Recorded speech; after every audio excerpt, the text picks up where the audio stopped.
Welcome to the podcast. It's the best podcast in the world. This is going to end up on the show. I know it, motherfucker.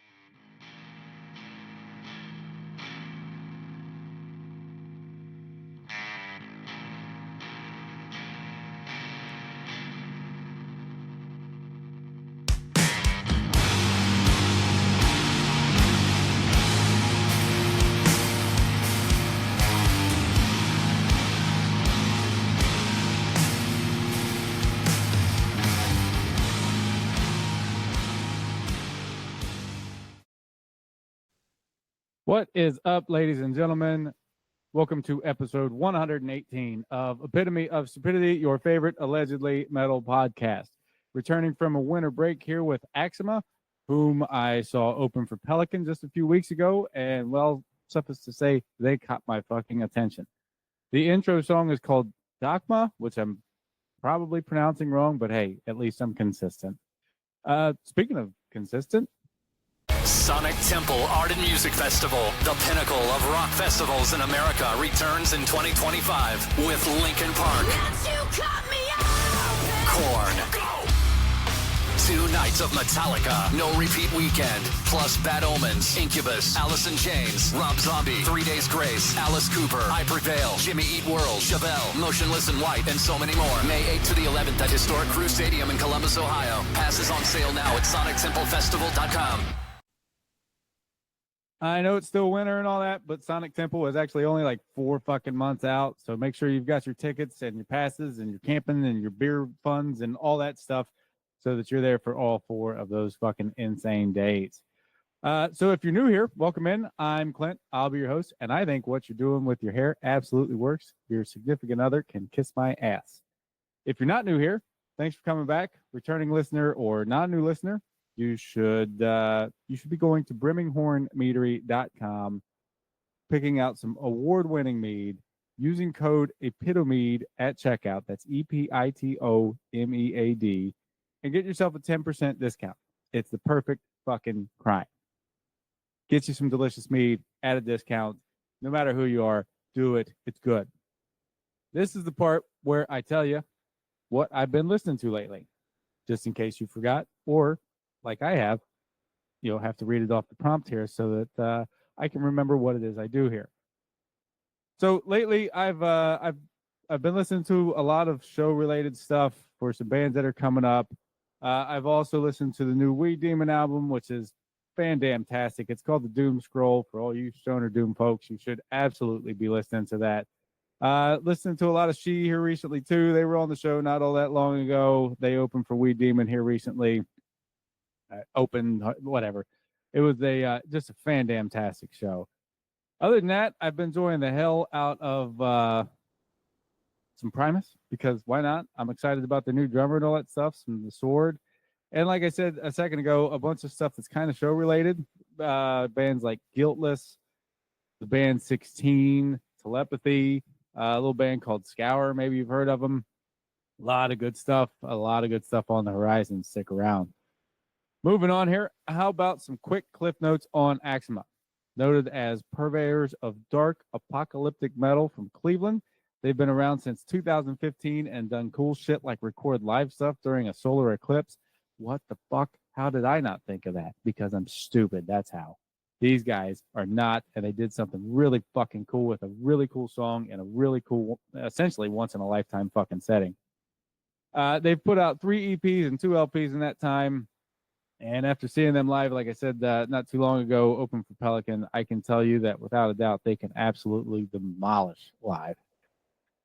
Even when the bass player breaks a string, apparently. Speaking of bass players, how about we hop on a call with Axioma's bass player, one Aaron, and have a more in-depth conversation. Intra-Ohio phone sounds go. Blah, ring. And he answered. On the line with me today is Aaron of Axioma. Am I saying that right? Axioma. I'm leaving out a syllable. Shame on me. Aaron of Axioma, how the hell are you today? Where are you calling from? Doing all right. I'm calling from Cleveland, Ohio. Cleveland rocks, huh? Lovely Cleveland. We've a little bit behind baseball here. We've already talked about it, and the weather's not only shitty in Cleveland, but it's shitty in Columbus. So Ohio's consistent, if nothing else. Exactly. What you been listening to lately? Oh, yeah, geez. Well, a lot of material that we're writing. Been listening to a lot of that. I think recently I put on a Fela Kuti Ginger Baker record. Checked out the new Dax Riggs. As far as new stuff, like the Orangey Pazuzu, I listened to a few times. Jeez, man, put me on the spot here. Well, in my vehicle, I have no working radio, and the aux doesn't work, so I'm forced to listen to CDs. So I've had older sub pop band Pleasure Forever has been playing in there. All right. Discharge. What else? A band called Guapo, and that's about all I remember in the car because I have to put in one CD, Right. changer or anything like that. So It's a lot of times I just turn it off because I'm like, I've heard this CD 5 times already in the last couple days. So I drive in silence with, all the things in my head to keep me busy. I'm sure that goes just fine too. But yeah, that's about all I can come up with on the spot like that. All right. So as has been noted here, my introduction to you guys was the Pelican Show here in Columbus a few weeks ago. The flyer is here behind me somewhere. How'd that show come about? Well, actually, I saw it get posted on social media. The promoter is a friend of mine. I hit him up, said, "Hey, we'd be willing to play that." He's like, "Well, we got to check with Pelican." Well, oddly enough, I'm friends with Trevor of Pelican, so I texted him like, "Hey, might be getting a call from a promoter. Axioma would love to play." He's like, "Consider it done." So there you go. Fuck yeah, that's awesome, man. During that show, I believe you broke a string. Indeed, I did. How do you deal with that in the moment? You just gotta keep going. We were oddly enough, we cut a song somewhat because of that, but also because the show it was kind of running late. So it was like a 4-minute song, and it was kind of just worked out perfectly, and it happened to be at the end or middle of the song before, so we cut, so it all worked out. Okay. Unfortunately, that was the second show in a row that I did that, broke a string. I think I'm gonna change string brands. Which string are you breaking? It would be, well, technically considered the A string, okay, but that tuning we are using, we use a drop D, or I'm sorry, a drop G. So it's an odd, like I have to buy for the big string. It's a like 160 gauge. I have to buy those separate. They're like anywhere from $10 to $15 just for one string. Luckily, I didn't break that. Right, kill somebody with that thing. I think when you mean buy it separate, you mean chop down a nearby telephone pole and strap it to your bass. Pretty much. Jimmy Christmas. Deal one out of a piano. That thing is huge. Wow. Your bass tone really stands out. As a bass player myself, that was the very first thing that drew me into you guys there that night. How the hell did that come about? Oh, Jesus. Many, many years of it's playing. So sharp and so growly, and it's so many things. I've been using the same bass setup since the late 90s. Back when I did Keel Hall, it was the exact same thing. And it's pretty much the same tone that I've always had. I've tried so many different things, and just that what I have right there, as soon as I touch the strings, man, I fucking feel it.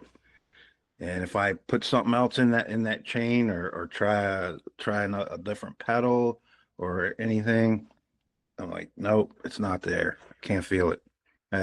You gotta feel it. Right. It can sound great, but if you're not feeling it, then Not working. not working.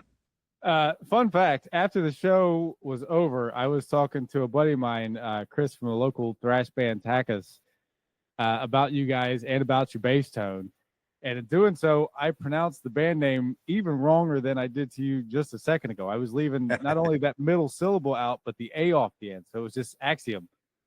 And I did it a bunch of fucking times. And I turned around and you were standing directly fucking behind me. So there I am talking about your tone and mispronouncing the hell out of your bass or at your band. Please tell me you heard me and thought, what a jackass. If I did, I don't recall. That's a shame. I mean, turned around and there you were. And I thought, all right, well, I guess it's time for me to leave.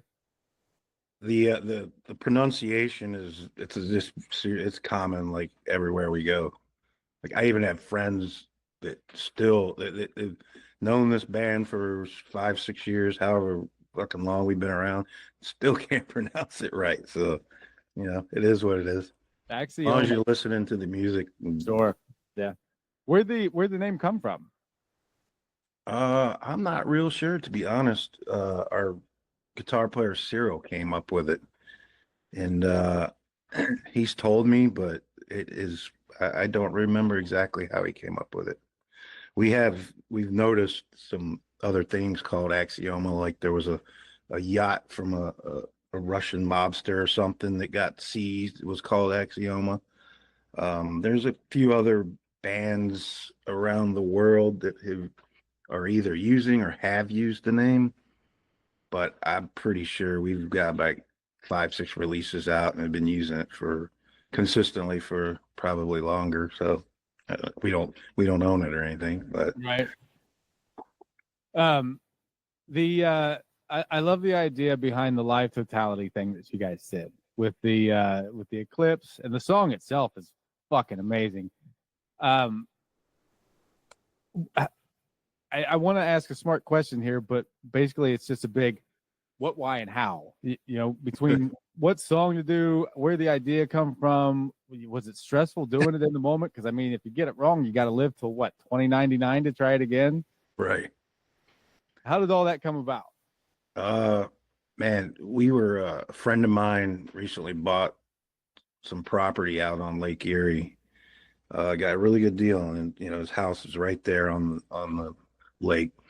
And he came up to me and was like, "Hey, man, that Eclipse," and also it's in Lorain, Ohio, where his house is. The Eclipse was supposed to be like 99.8 or something ridiculous totality in literally that spot, like in Lorain, Ohio. Right. So he approached us and said, "Hey, man, would you guys want to come play during the Eclipse?" We're like, "Yeah, that'd be fun." And then, light bulb went off, and I'm just like, "Well, we're not gonna just go up there and play our songs and have me screaming at people while the Eclipse is stupid." So we decided, well, let's write a piece of music that goes with the Eclipse. So we're constantly writing. We're going to go over some stuff right in a little bit after this. So we have ideas all over the place, and computers and whatnot. So we decided, all right, well, let's see what we got. So we pulled together some stuff, wrote some stuff, rehearsed it for a couple months, and then it ended up being like this 14-minute long, instrumental doom song. And we in our practice spot, we record things and demo them out. And we did that for a couple months. And then the time came, I brought this little computer right here, and we did 16 tracks, mic'd everything up, and said, all right, let's go for it. And I should also say that I found an app on the phone and put in the coordinates where we would be, and it had the exact time of the eclipse and when it would be in totality. So that we use that as a template for the timing wise. So we went out there, and I mean, so much could have gone wrong. I mean, come on, it's Cleveland. Could have been fucking snowing and not seeing the sun. Right. I mean, literally a week before, I was just gonna say, let's just fucking not do this, because taking all our gear out there and all that, and it was like chance of rain, and then a couple days before, it's like gonna be sunny. All right, fuck it, let's do it. So we took everything out there and we went for it, and somehow it fucking worked. I mean, we didn't necessarily have plans as a release of it, you know. We were just going to be happy to get through it, and maybe record the song in a studio in the future or something. And man, it came out so good. We went into the studio and mixed it, and we're like, all right, we got to put this out. Because as far as I know, to this day, no one did that. No one, no band, no, not even some acoustic artists. As far as I know, I've seen nothing. I just assumed we'd be one in 100 artists that tried to do that, and as far as I know, no one did it. That I'm so glad you point that out, because like when I started looking into stuff and realizing what that was, it's just, yeah, how the hell is this not a pervasive idea here? What the hell? That is a fucking fantastic idea, and to whatever degree, I'm glad nobody else did come up with it, because live totality fits the fucking bill. That yeah, it's a piece of history. You hear that? Right. That's man, that's really cool. The song itself and the EP it's attached to seem a little different, a little more post-metal than the things previous. Is that the direction we're heading, or is that just for that time in the? That's just that time in our, and what we do. Like those other two songs were pretty much written or just about written. So in that time frame of 6 months or whatever, that's what we were doing. And once we did that live totality, we were like, oh shit, we got to go and get these other tunes finished up and go in the studio. And that's what we did. And it all worked out. Yeah, it certainly fucking did. You guys aren't like typical verse, chorus, breakdown, etc. band either. So, right. With that in mind, how does the writing process work for you? Oh man, it's like all of us contribute. Like it could be an idea laying around for 3-4 years or 10 years, or it could just be us in the room jamming and be like, hey, what's that? Let's record it. Let's work on that. And everyone's always throwing out ideas, and it's a constant evolving process. Usually we have to be like, all right, we got to stop this. We got enough for a song here. We got to just, because it's just gonna be never ending. So right. We have to move on to other things, and that's what we have to do. And we're constantly writing. So we're writing a record right now, and we got more than half of it, skeletons of songs done, or not done, but ready to get finished. Nice. Always at it, huh? So if dark and apocalyptic are some of the descriptors being used, I doubt that these songs are about picnics on sunny beaches and stuff like that. What are some of the thematics here? I mean, they could be. Depends on how you interpret them. I mean, I love a sandwich. You can scream at me about a sandwich. I don't care. I mean, I don't know. Pop some mushrooms and see what happens. Yeah, it's more about the dark side of humanity, and as a quote, one of my favorite quotes of all times from Bill Hicks is how humans are just a virus with shoes. So it's kind of just on all that. Will control, like religious control, political control. Not that we're political, but it's all about the human human essence of wanting to control others, things of that nature. If I remember right, do you know the band Unsane? Indeed, I do. Chris Spencer was on the show not too long ago for his new band, Human Impact. Yeah. And that seems to be a lot of the themes for him too. Yeah. I've known Chris for 20 plus years. Back when I was in Keelhaul, we toured with the Unsane multiple times.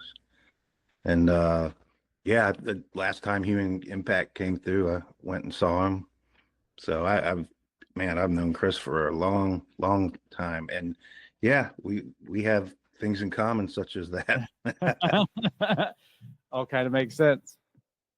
So there's 1,000 different genre names and subgenres and, tree branches off of that genre that goes into this one. Which one do you hear most associated with you guys, and which one do you actually, how would you actually describe Axioma? I don't describe it, number one, but I've heard all kinds of dumb shit, but post this, post that, Right. sludge, but the one common thread is a lot of people have told me that they can't categorize it, and therefore I can appreciate that.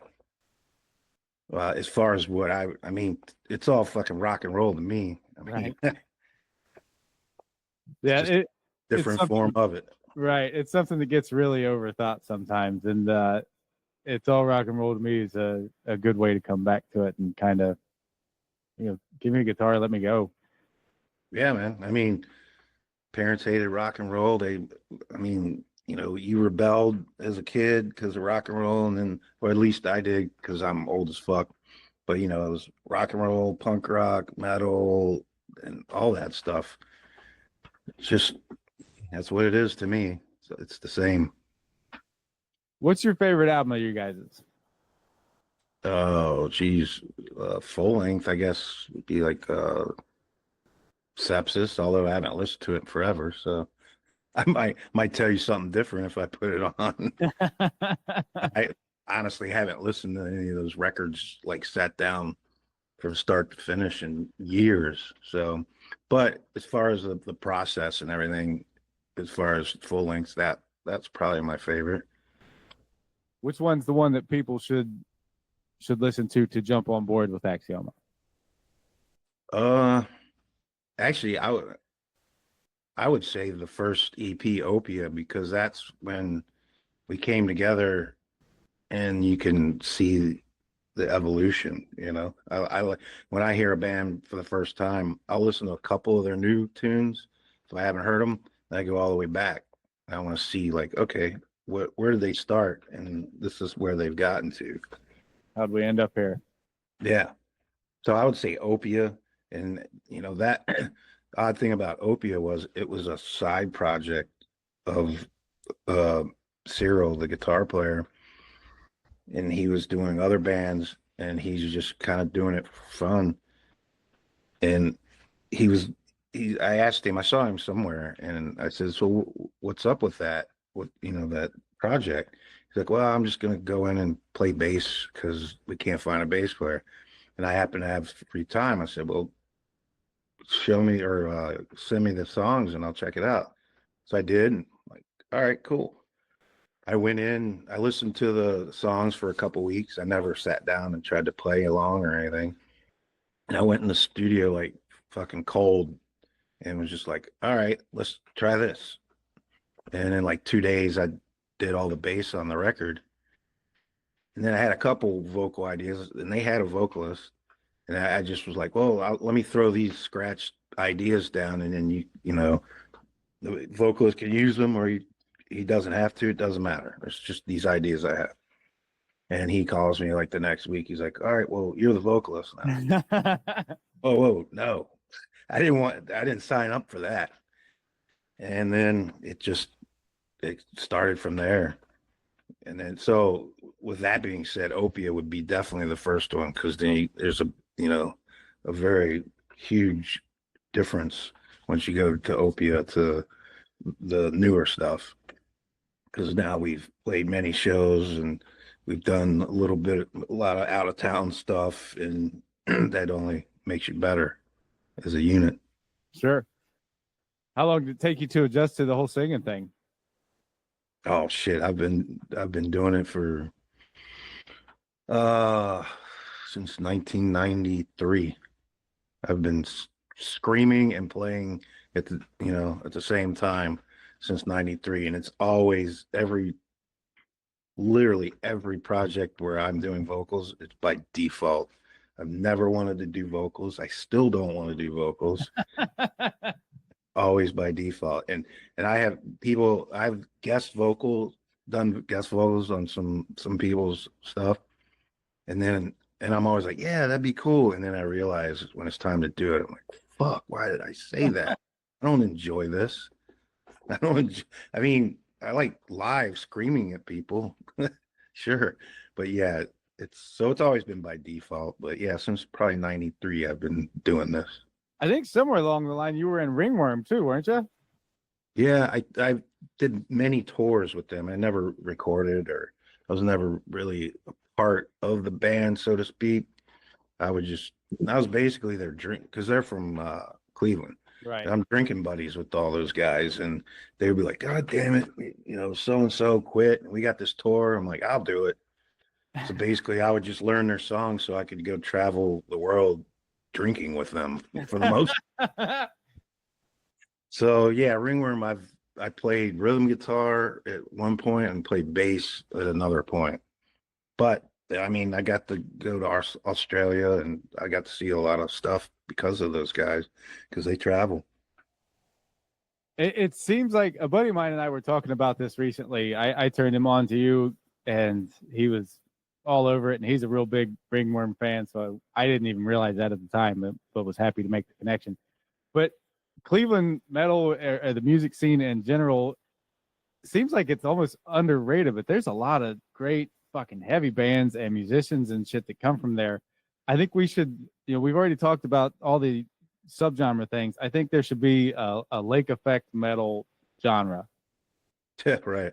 Yeah, man.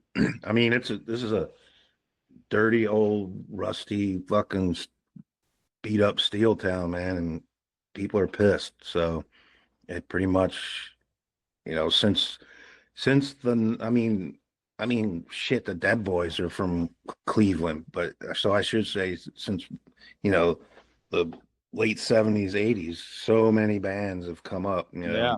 in the hardcore in the early 90s. It's just, it's a legendary music place for sure.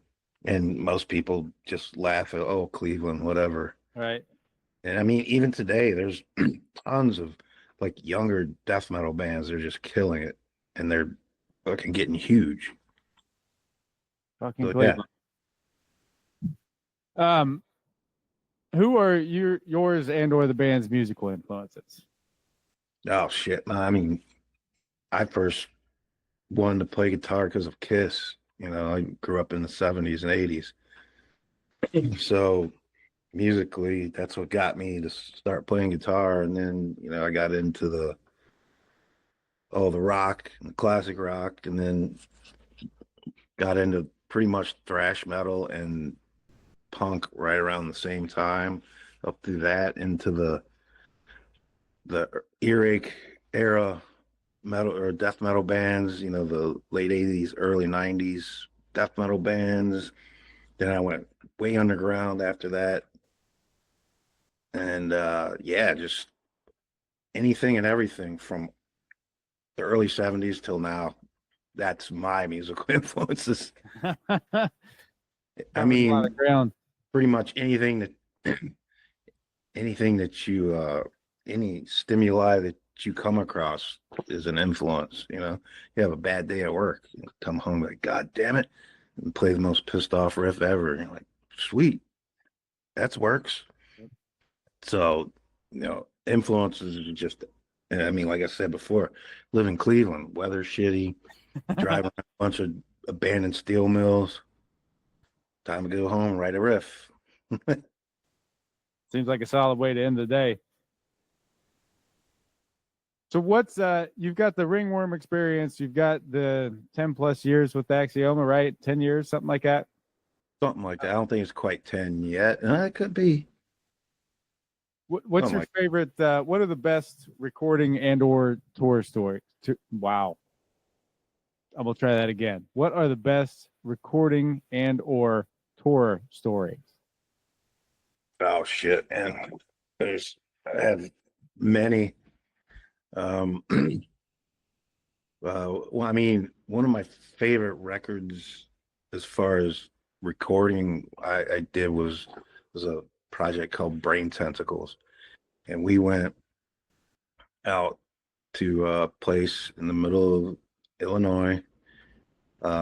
Matt from Hum owns a studio called Analog. I think it's called Analog Studios, Analog Audio, something like that. I think this was like in 2015, so it's been a while. And it's literally like a one stoplight town, no distractions.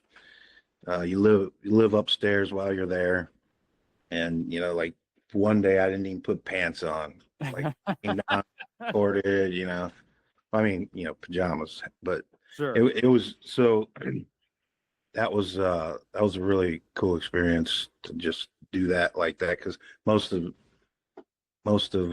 well, I've also recorded some records where I was staying in Brooklyn, in New York City.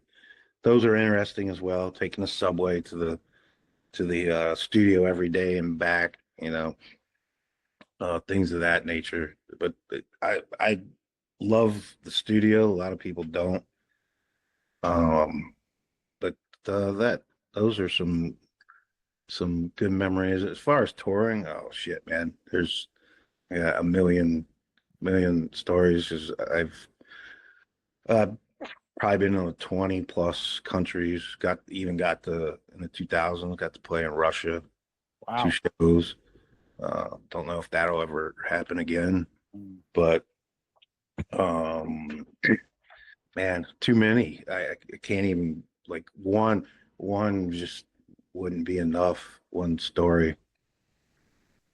I can't even think of any. Sorry, I'm I'm blanking. Yeah, the on the spot thing will get people with that. What are the goals for the band? Goals are just to keep writing music so we don't go insane. To be honest, I mean, obviously goals would be like, the tour and stuff like that. But we're just focused on just continually writing music. We've tried to do the agent thing, and just no one really responds to us for whatever reason. So we're just like, fuck it, we'll just keep making music, and that's what we're doing. How do you guys delegate the random band jobs?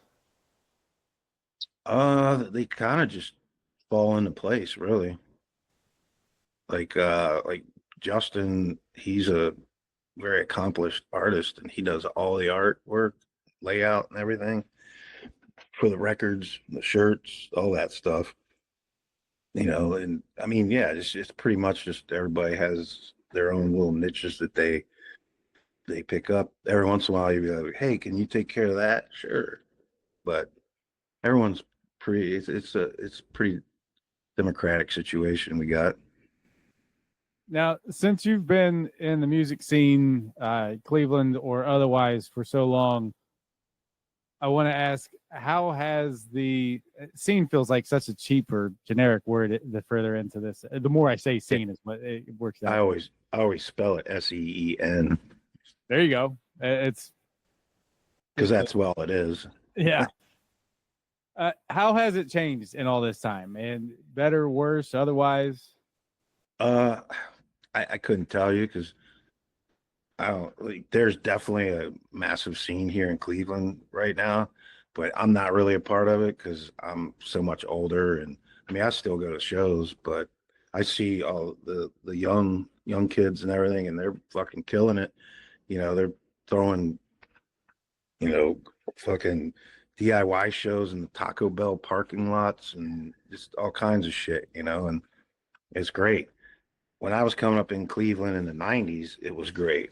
You had all kinds of venues, and the the scene here was very, very prominent. Like there was tons of people involved. It might have fell off a bit maybe in the 2000s. I could be wrong. Maybe I just wasn't around as much because I was out of town a lot during those periods, but it's always been really strong here. Like I've in my travels, like I come back here and people are like, man, this town sucks. I want to leave. I'm like, well, I just came to the US tour and you should probably stay because I've been to some towns where the shit is way worse than this. I mean, what other, like, there's like 4 college radio stations here. Where else, other than maybe, New York, Chicago, where are you going to get that? 4 college radio stations that play all kinds of music. You're not going to get that anywhere. No. So, people call it the rock and roll capital, whatever, blah, blah, blah. It's not that. It's just people here are really passionate about music. How do you describe your music to a family member or a coworker or somebody that is going to have that reaction who just found out that you're in a band? Yeah, I'll just say it's very loud and aggressive, and it usually curbs them from asking any more questions. That seems to be the overall plan there, is to just answer the question in a way that doesn't allow for follow-up questions. Exactly. What do you think the most common stereotypes are about heavy music, and how would you debunk them if you think they're seen as negative? Let's see. Well, most people just probably think there's no real thought put into the music. People are screaming and like, oh, I can't understand what you're saying, this, and that. So that being said, I'm kind of like, well, maybe you need to look into it more. Maybe you're the one that's just, maybe you need to research, see what they really are talking about. But yeah, I think the biggest conception is that it's heavy music for people who know nothing about it. They're scared of the sonic part, and they're scared of what they don't know, and they don't understand it, so they just refuse to even look into it. I think and all I would have to say is just take a chance and check it out. You might really enjoy it, and if not, all right, it doesn't matter. There's plenty of other stuff out there. Yeah. What was your introduction to heavy music? Kiss. Was it Kiss? When I was a kid. Okay. Yeah, I was probably 6, 7 years old at my grandmother's house. Because both my parents worked, and my uncle was at high school or whatever, and I would try to sneak into his room, and I saw a Hit Parader magazine, and I asked my grandmother, "Who are those girls?" She's like, "They're not girls," and I'm like, "What?" And so she explained it to me, and then she went and put on some Kiss records and played them for me, and here I am, ruined my life. Kiss strikes again. This has been a good conversation, man. I've enjoyed it. I'm going to ruin all the smart things you said there by wrapping this up with some of the stupid questions I usually do to end these with. I used to call them rapid fire questions, but some of them aren't really rapid to answer, so I've dubbed them stupid fire because that's what I do here. Probably get stupid answers too. This is going to work out just fine. First one here is coffee or tea? I'm sorry, I didn't hear that. Coffee or tea? Tea. I did not see that coming. Something you could eat for a week straight? Like spaghetti or chili, because it gets better as time goes. Chili for sure. Yeah, that's a good call. Beatles or the Stones? Stones. Yeah, my guy. Me. They don't have They've got so much more than the Beatles, but man, when they nail it, they fucking nail it. Yeah, I mean, it swagger and attitude, man. It takes them over the top. If you had to compare your music to an animal, what would that animal be? Oh, Jesus Christ. I mean, the first thing that pops in my head, but it's lame, would be Wolverine. But I guess if it's rapid fire, I guess we go with that, because I would have to sit and think about that for a while. This is the animal section of the show, apparently. If you could ask one animal one question, what's the animal? What's the question? I would ask, like, eagles or hawks, how fucking cool is it to just fly wherever the fuck you want? And I mean, I know what the answer would be, so Sure, but not you still want to really. hear him say it, right? What's the song you grew up with that you hope to never hear again? Oh, Jesus Christ. There's all of them. There's so many. I mean, I do live sound, so I hear, so yeah. As far as when I grew up listening to, hearing radio songs, you think you heard them the most on the radio. You play or you work in a fucking music venue that a lot of cover bands play in. Holy shit. It's horrible. Like, you know, fucking Susan or brown eyed girl, and just like just, there's a whole bunch of them, and I've tried to block them out of my head. even when they come on, it's just like I have a gift of that. When I was a kid, my mother in the car would always listen to country radio. So we're talking 80s country music. So it would be pop country in the 80s. It was Right. horrible what they played on the radio. It wasn't Waylon Jennings. It wasn't Willie. It wasn't any of the good stuff.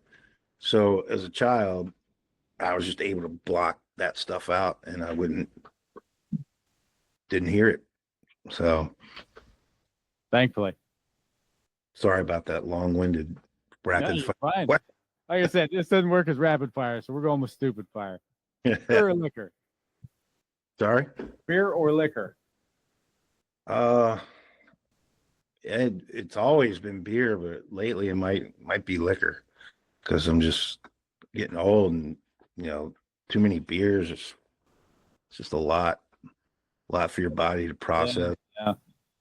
I've got a longer self-centered follow-up there that I'll spare us both from. If you had a this question doesn't always work, but when it works, it's good. If you had a mundane superpower, what would it be? I would just bore people to death. I mean, I wouldn't. I would want to, because if I get bored, then obviously it wouldn't work. But that would be one I would want to. If I actually had one, I don't know. We'll go with bore people to death. Bore them to death. Scale of 1 to 10, how good are you at keeping secrets? 1.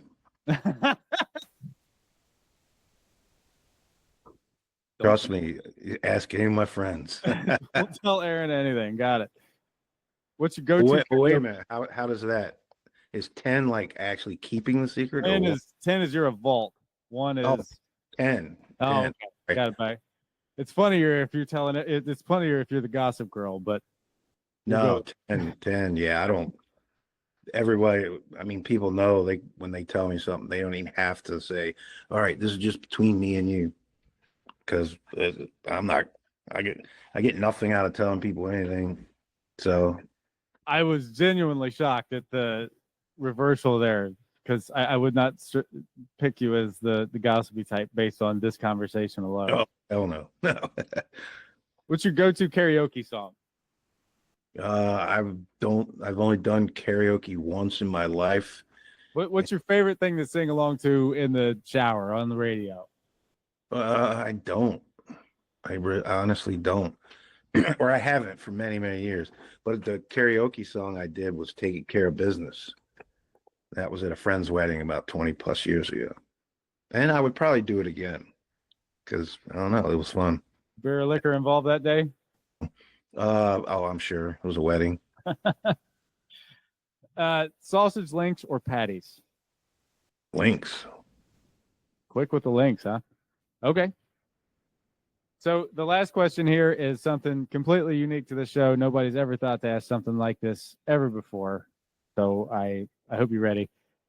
You, Aaron of Axioma, are sent to an island by yourself. You get to take one album with you. What's the album?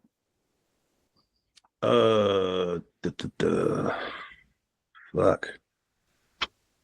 I don't know. I wish you would have asked movie because then I would have had an easy answer. But album, man, that's too hard. I don't know. Captain Beyond, the first record. What's Yeah, why the not? movie? Apocalypse Now. Okay.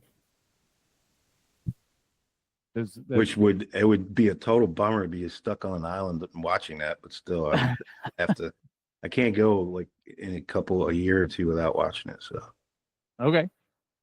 At this point, I'd like to say thanks to Aaron for carving out some time to talk with me today, especially right before band practice. Be sure to use the links below and the show descriptions to check them out and follow them on all the socials. When you turn on any of their tunes, please make sure to use the volume knob and turn it all the way to the right so that it's very loud, because I found that it's even better when it's very loud. There are links to the podcast as well in the show description, as well as the Brimming Horn dudes and Sonic Temple. Follow everybody, and they follow the podcast on all the socials as well. Please hit the old subscribe button to wherever it is that you're hearing this from, and if possible, give a review or stars. That should be about enough for me. At this point, I'm going to give it back to Aaron one more time for him to introduce the outro song for us. you are listening to Dogma from the Live Totality EP by Axioma.